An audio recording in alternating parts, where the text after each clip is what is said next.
Welcome back to BCN news. డ్వాక్రా గోల్మాల్ వ్యవహారంలో పాతూరు బాధితులకు అండగా ఉంటామని బీజేపీ రాష్ట్ర ఉపాధ్యక్షురాలు శరణాల మాలతీరాణి హామీ ఇచ్చారు. ఏలూరు జిల్లా భీముడోలు మండలం పాతూరు ఆర్బీకే కేంద్రం ఆవరణలో డ్వాక్రా కుంభకోణం బాధిత మహిళలతో బీజేపీ జనసేన నాయకులు మంగళవారం సమావేశం నిర్వహించి వివరాలు సేకరించారు. ఈ మేరకు బీజేపీ రాష్ట్ర నాయకులు మాలతీరాణి మాట్లాడుతూ సుమారు 3 ఏళ్ల క్రితం సూరప్పగూడెం పంచాయతీ పాతూరు కేంద్రంగా డ్వాక్రా సీసీ రేణుక 36 గ్రూపులకు సంబంధించి ₹1,30,00,000 సొమ్ము కాజేసిందని ఆరోపించారు. కోర్టులో ఉన్న ఈ వ్యవహారంపై అధికారులు, ప్రభుత్వ పెద్దలు, న్యాయ నిపుణులతో సంప్రదింపులు జరిపి బాధితులకు న్యాయం చేసేలా కృషి చేస్తామని మాలతీరాణి భరోసా ఇచ్చారు. ఈ కార్యక్రమంలో బీజేపీ నాయకులు ప్రవీణ్ పటేల్, శోభారాణి, ధర్మారావు, కృష్ణకుమారి, రామలక్ష్మి, జనసేన నాయకులు రాంబాబు, నాగభూషణం, బాబు పాల్గొన్నారు. 3 సంవత్సరాల క్రితం ఇక్కడ మరి డ్వాక్రా సీసీ రేణుక అనే అమ్మాయి మరి బ్యాంక్ మేనేజర్ వినోద్ అనే ఒక క్లర్క్ సహాయంతోనూ ఇక్కడ కొంతమంది ప్రజాప్రతినిధుల సహాయంతోనూ ఇంచుమించుగా ₹1,30,00,000 ఫ్రాడ్, 36 గ్రూపులు, అలాగే ఏదైతే శ్రీనిధి ఉందో మరి డ్వాక్రాలకు వచ్చే డిపాజిట్స్ కానీ లోన్లు కానీ వీటన్నిటి మీద చాలా చాకచక్యంగా నిపుణుల పర్యవేక్షణలో ఆవిడ చాలా మందిని వీళ్ళందరినీ ఎలా మోసం చేయాలనే దాని మీద ఆవిడ సిద్ధహస్తురాల్లాగా ₹1,30,00,000 ఫ్రాడ్ అయితే జరిగింది. మనకు తెలిసి నియోజకవర్గం మొత్తం జిల్లా అంతా నిబురుపోయే పరిస్థితి. గతంలో మేము కూడా బాధ్యత తీసుకొని వచ్చినప్పుడు మేము చేసేస్తామన్నారు. ఇక్కడ విచిత్రం ఏంటంటే ఇక్కడి నుంచి ఒక అధికారితో దీని మీద ఒక చీటింగ్ కేసు వేయించి తక్కువ సెక్షన్స్ తో కంటి తుడుపు చర్యగా వీళ్ళు ఏం మాట్లాడినా కోర్టులో కేసు ఉంది అనే ఒక్క దాంతో వీళ్ళు ఆపేయటం జరుగుతుంది. వీళ్ళు అడగడానికి వెళ్ళిన మహిళల్ని బ్యాంకులో వినోద్ అనే ఒక క్లర్క్ మహిళల మీద అసభ్యంగా చేతులేసి తోసేసి దుర్భాషాలు ఆడిన పరిస్థితులు కూడా ఇక్కడ ఉన్నాయి. వీళ్ళు డబ్బులు పోవటమే కాకుండా మానసిక క్షోభే కాకుండా అవమానాలు పాలైపోయిన పరిస్థితి కూడా ఆర్థికంగాను అవమానాలుగాను మానసికంగాను వీళ్ళు కుంగిపోయిన పరిస్థితి ఉంది. మరి ఇప్పుడు ఎమ్మెల్యే గారు దీని మీద పూర్తిగా న్యాయం చేద్దామని ఆయన భరోసా ఇచ్చారు. దీనికి సంబంధించిన మంత్రిత్వ శాఖ కూడా పవన్ కళ్యాణ్ గారిదే. ఇక్కడ కూటమి తరపున జనసేన, తెలుగుదేశం, భారతీయ జనతా పార్టీ కూటమి తరపున ఈ గ్రామంలో జరిగిన ఈ సమస్యని పరిష్కారానికి మేము ప్రత్యేకంగా కార్యాచరణ తయారు చేసుకుందాం అనేది మేము ఇప్పుడే ఒక నిర్ణయం తీసుకోవడం జరిగింది. ఈ రోజు బాధితులందరి దగ్గర కూడా వివరాలు సేకరించడం జరిగింది. శ్రీనిధి డబ్బులు కానీ అలాగే డ్వాక్రాలకు వచ్చిన లోన్లు, శాంక్షన్స్, ఈ రుణమాఫీలు ఇవన్నీ కూడా అమ్మాయి ఎలా తీసుకున్నారో తెలుసుకున్నాము. బ్యాంక్ అధికారులు అలాగే క్లర్కులు ఏదైతే మిస్బిహేవ్ చేశారో కూడా మేము తెలుసుకోవడం జరిగింది. వీళ్ళందరూ కూడా చాలా బాధాకరమైన పరిస్థితుల్లో ప్రతి ఒక్కళ్ళు ఒక్కొక్క గ్రూప్ నుంచి కూడా మేము ఇన్ఫర్మేషన్ తీసుకున్నాము. పూర్తిగా ఈ 3 వెలుగు ఆఫీసర్ గారు కూడా ఇక్కడ మాట్లాడారు. డ్వాక్రా మండల లీడర్ గారు కూడా మాట్లాడారు. ఇవన్నీ వాళ్ళు చెప్పినవన్నీ వాస్తవాలు అనేది వాళ్ళు కూడా ధృవీకరించడం జరిగింది. గతంలో సిఏ గ్లోరీ అనే అమ్మాయి కూడా దీంట్లో పూర్తిగా రేణుకతో పాటు సిసి గ్లోరీ కూడా పాత్ర పూర్తిగా ఉందనేది వీళ్ళ మాటల ద్వారా మాకు ఇన్ఫర్మేషన్ అయితే వచ్చింది. మేము ఇప్పుడు గతంలో ఉన్న కేసు ఇవి అన్ని కూడా పూర్తి స్థాయిలో పెద్దలతో కూడా మాట్లాడి ఏం చేయాలనేది నిర్ణయం తీసుకుంటాం. ప్రజలకు ఉత్తమ వైద్య సేవలు అందించడంలో ముందుండాల్సిన రిమ్స్ ఆసుపత్రిలో అనేక సమస్యలు తిష్టవేసినా పట్టించుకోకపోవడం తగదని బీజేవైఎం జిల్లా అధ్యక్షులు బొమ్మన విజయ్ తెలిపారు. కడప రిమ్స్ ను బీజేవైఎం నాయకులు పరిశీలించి సమస్యలతో పాటు రోగులతో మాట్లాడి ఇబ్బందులు అడిగి తెలుసుకున్నారు. ఈ సందర్భంగా వారు మాట్లాడుతూ ఆసుపత్రిలో అపరిశుభ్రత అనేది ప్రధాన సమస్యగా ఉందని అన్నారు. గత 20 ఏళ్లుగా వారసత్వంలో అవుట్ సోర్సింగ్ కాంట్రాక్టర్ల బాల నాగిరెడ్డి కొనసాగడంపై అసహనం వ్యక్తం చేశారు. రాష్ట్రంలో ప్రభుత్వాలు మారుతున్నా ఆయన మాత్రం అలాగే కొనసాగుతూ రోగులు ఇబ్బందులు పట్టించుకోవడం లేదని అన్నారు. ఇక్కడ సమస్యలతో పాటు కాంట్రాక్టర్ బాల నాగిరెడ్డి వ్యవహారంపై బీజేపీకి చెందిన మంత్రి సత్యకుమార్ దృష్టికి తీసుకువెళ్లినట్లు ఆయన వివరించారు. పేదలకు ఉత్తమ వైద్య సేవలు అందే వరకు తమ పోరాటం కొనసాగుతుందని తెలియజేశారు. ఈ కార్యక్రమంలో పలువురు బీజేవైఎం నాయకులు, బీజేపీ ప్రతినిధులు పాల్గొన్నారు. ఇక్కడ వికలాంగుల బాత్రూంలో అయితే ఏముంది, లిఫ్ట్లు కానీ వారి పరిశుభ్రత కానీ ప్రతిదీ ఏదైనా కానీ అసలు ప్రతి సమస్య చెప్పుకుంటూ పోతే 100ల సార్లు సమస్యలు మా కంటికి కనిపించాయి. ఫస్ట్ ఫ్లోర్లోనే ఇన్ని సమస్యలు ఉన్నాయంటే పైన ఎన్ని సమస్యలు ఉన్నాయో, పేషెంట్ల వద్ద వెళ్తే ఎన్ని సమస్యలు వస్తాయో ఒకసారి ఆలోచించండి.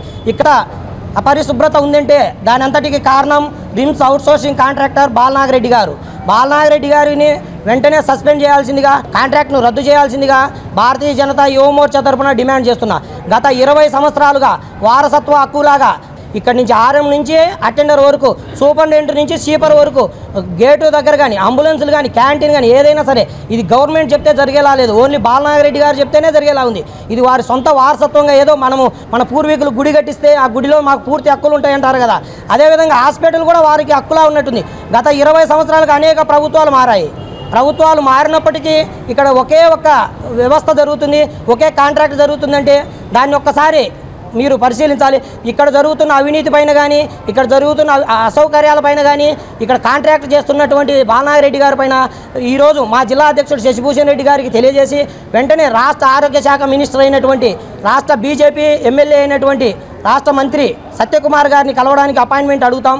అడిగిన వెంటనే భారతీయ జనతా యువమోర్చా తరఫున వెంటనే వెళ్ళి విజయవాడకు సత్యకుమార్ గారికి ఇక్కడ విజువల్స్ను కానీ, ఫోటోలు కానీ, మాకు ఇక్కడ ఇచ్చిన పేషెంట్ల వాంగ్మూలాన్ని కానీ మేము రాష్ట్ర మంత్రికి తెలియజేస్తాము. అలాగే ఇక్కడ ఉన్న అధికారులు ఒకసారి ఆలోచించి పేషెంట్లకు సేవ చేయడానికి వచ్చామా, నాయకులకు సేవ చేయాలని వచ్చామా ఆలోచించండి. రిమ్స్ హాస్పిటల్లో ఉండే అధికారులకు ఏమి కళ్ళు మూసుకుపోయాయా? ఇక్కడ ఎవరు సీఎం గారి ఫోటో కానీ, ఇక్కడ ఎంట్రన్స్లో ఒక హెల్త్ మినిస్టర్ ఫోటో ఎవరు అనేది కానీ ఏదే కానీ లేదు. అంటే వారు ఇప్పటికి కూడా జగన్మోహన్ రెడ్డి గారే సీఎం, జగన్మోహన్ రెడ్డి గారే దీనిని పరిపాలిస్తున్నారు, జగన్మోహన్ రెడ్డి గారే దీనికి ఫండ్స్ ఇస్తున్నారు అన్నట్టు పరిపాలిస్తున్నారు. కాబట్టి దీని అంతటికీ కారణమైనటువంటి అవుట్ సోర్సింగ్ కాంట్రాక్టర్ బాలనాగిరెడ్డి గారి పైన చర్యలు తీసుకొని కాంట్రాక్ట్ను రద్దు చేసి ఓపెన్ పద్ధతిలో కిలో బంగారం 13 కిలోల వెండితో తయారు చేసిన రాముని ధనుస్సు బాణాలను భీమవరంలో ప్రదర్శనకు ఉంచారు.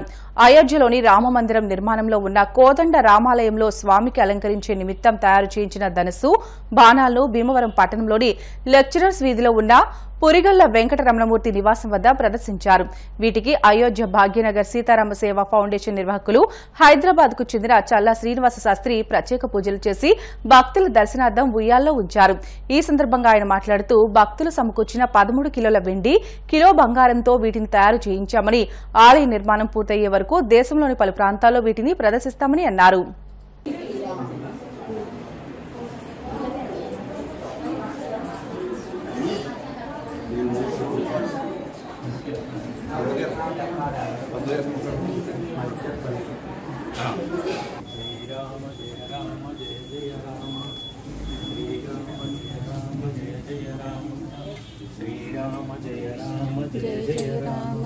శ్రీరామ జయ రామ జయ జయ రామ శ్రీరామ జయ రామ జయ జయ శ్రీరామ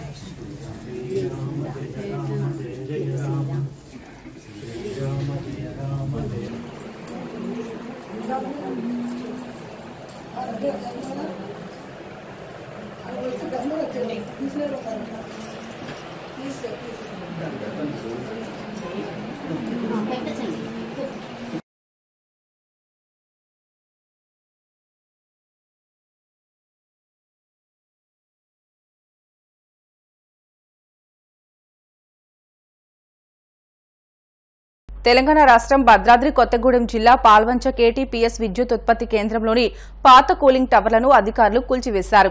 ఏబీసీ స్టేషన్లో 680 మెగావాట్ల ఉత్పత్తి చేసే 8 పాత కూలింగ్ టవర్లకు కాలం చెల్లింది. 1965-78 మధ్య కాలంలో ఈ టవర్లను నిర్మించారు. సుమారు 50 ఏళ్ల పాటు ఈ టవర్లు సేవలు అందించాయి. వీటి సామర్థ్యం తగ్గిపోవడంతో అధికారులు టవర్లను కూల్చివేశారు. అందుకు సంబంధించిన వీడియో సోషల్ మీడియాలో వైరల్ గా మారింది. కూటమి ప్రభుత్వం అధికారంలోకి వచ్చి 2 నెలలు గడవక ముందే వైసీపీ నేతలు విమర్శలు చేస్తున్నారని అనంతపురం జిల్లా టీడీపీ నాయకులు ప్రభాకర్ చౌదరి పేర్కొన్నారు. జగన్ చేసే అరాచకాలు నచ్చకే కూటమి ప్రభుత్వానికి ప్రజలు భారీ మెజార్టీని అందించారని, నమ్మకంతోనే చంద్రబాబు సుపరిపాలన అందిస్తున్నారని తెలియజేశారు. చంద్రబాబు నాయుడు గారే సరైన వ్యక్తి. రాష్ట్రానికి గాడిలో ఆర్థిక పరిస్థితులను చక్కదిద్దడానికి, అస్థిపంజరం లాంటి ఆర్థిక వ్యవస్థను పరిపుష్టి చేయడానికి చంద్రబాబు నాయుడు గారు సరైనటువంటి వ్యక్తి. అందులో మరి ఎన్డీఏ కూటమి ఈ రాష్ట్రంలో అధికారంలోకి రావాలని చెప్పి ప్రజలందరూ కూడా చరిత్రలో ఎప్పుడు కూడా కని విని ఎరగని రీతిలో స్పష్టమైన మెజారిటీ కంటే అఖండమైన మెజారిటీ ఇచ్చి జగన్మోహన్ రెడ్డి గారి ప్రభుత్వం మీద ఉన్నటువంటి వ్యతిరేకతను ప్రజలు చాటుకున్నారు. ఈ సందర్భంలో కేవలం 50 రోజులు అంటే 2 మాసాలు కూడా పూర్తి కాలేదు. ఈ 2 మాసాలు కూడా పూర్తి కాని సందర్భంలో కొంతమంది అధికారాన్ని అనుభవించి ప్రజల గురించి ఏమాత్రం పట్టించుకున్నటువంటి ప్రభుత్వాలు మాట్లాడుతూ ఉన్నారు.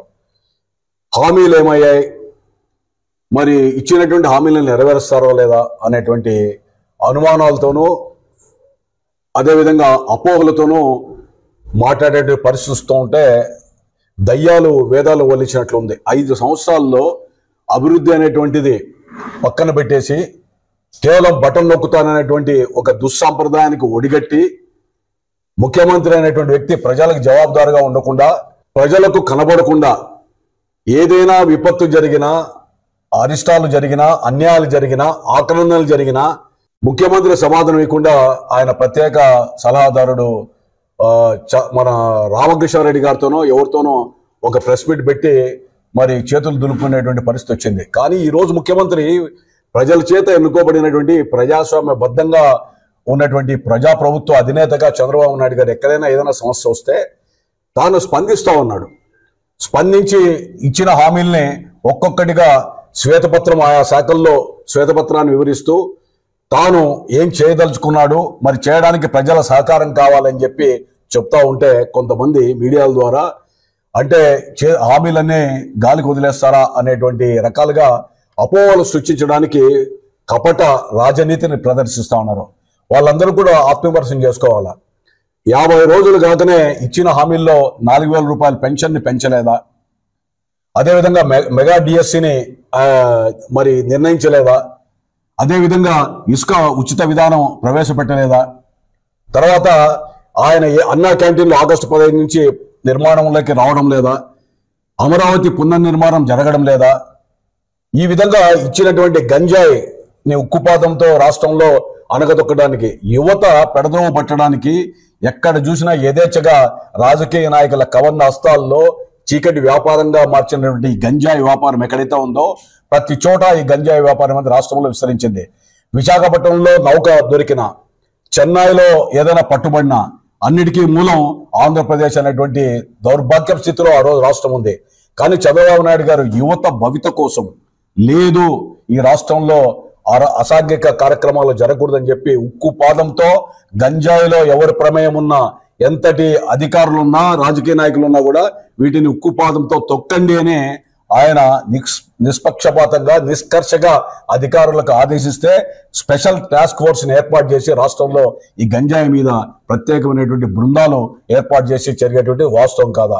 ఈ విధంగా అనేక రకాలుగా ప్రజలకు ఇచ్చినటువంటి హామీలు ఎక్కడే కానీ ఇది కాకుండా, అదేవిధంగా ల్యాండ్ టైటిలింగ్ యాక్ట్ రాష్ట్రంలో ప్రభుత్వం వస్తే మాత్రం ల్యాండ్ టైటిలింగ్ ఈ యొక్క యాక్ట్ని రద్దు చేస్తామని చెప్పి చేసింది వాస్తవం కాదా? అదేవిధంగా ఈ యొక్క భూ సర్వే విధానానికి కూడా స్వస్తి పలికి వాటిని కూడా నిలుపుదల చేసింది వాస్తవం కాదా? వార్తలు ముగించే ముందు ముఖ్యాంశాలు మరొకసారి. శ్రీశైలం ప్రాజెక్టుకు భారీగా వచ్చి చేరుతున్న వరద, స్పిల్వే ద్వారా 3 లక్షల క్యూసెక్లకు పైగా నీరు విడుదల.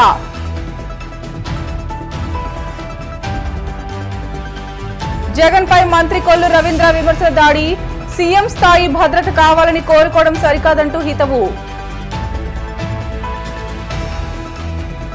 భీమవరంలో ప్రదర్శనకు అయోధ్య రాముని ధనస్సు, కిలో బంగారం 13 కిలోల వెండితో తయారు చేసినట్లు నిర్వాహకుల ప్రకటన. పాల్వంచ కేటీపీఎస్ విద్యుత్ ఉత్పత్తి కేంద్రంలో పాత కూలింగ్ టవర్ల కూల్చివేత, పాతవి కావడంతో తొలగించినట్లు ప్రకటన.